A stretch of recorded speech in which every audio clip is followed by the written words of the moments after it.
في صيف 1518 في مدينة صغيرة اسمها ستارسبرغ ظهرت واحدة من أغرب الظواهر اللي التاريخ سجلها واللي لحد النهاردة محدش لاقي لها تفسير.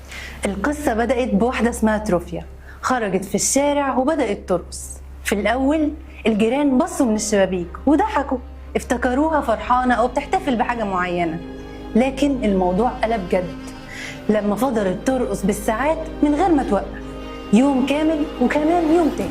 والأغرب إن خلال أسبوع واحد أكتر من 30 شخص انضموا ليها بيرقصوا بنفس الشكل الهستيري، وبعدها العدد وصل لمئات والشوارع بقت مليانة ناس كلهم بيرقصوا بجنون ومش قادرين يوقفوا.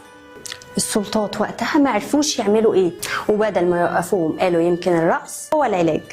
جابوا فرق موسيقى وفرشوا الساحات وشجعوا الناس تكمل رقص، لكن القرار ده قلب كارثة لأن الناس فعلا ما قدروش يوقفوا رقص، وفي منهم اللي وقع ميت من التعب أو كمان بأزمة قلبية.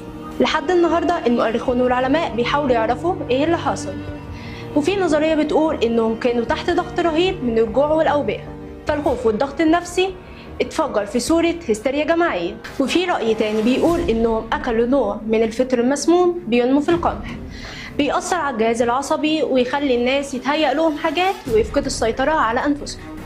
الغريب ان الحادثه دي بتفكرنا ان البشر مش دايما بيتصرفوا بشكل منطقي، ساعات الضغوط والخوف او حتى حاجه غامضه في الطبيعه بتخلي مجموعه كامله من الناس يتصرفوا كانهم فقدوا السيطره.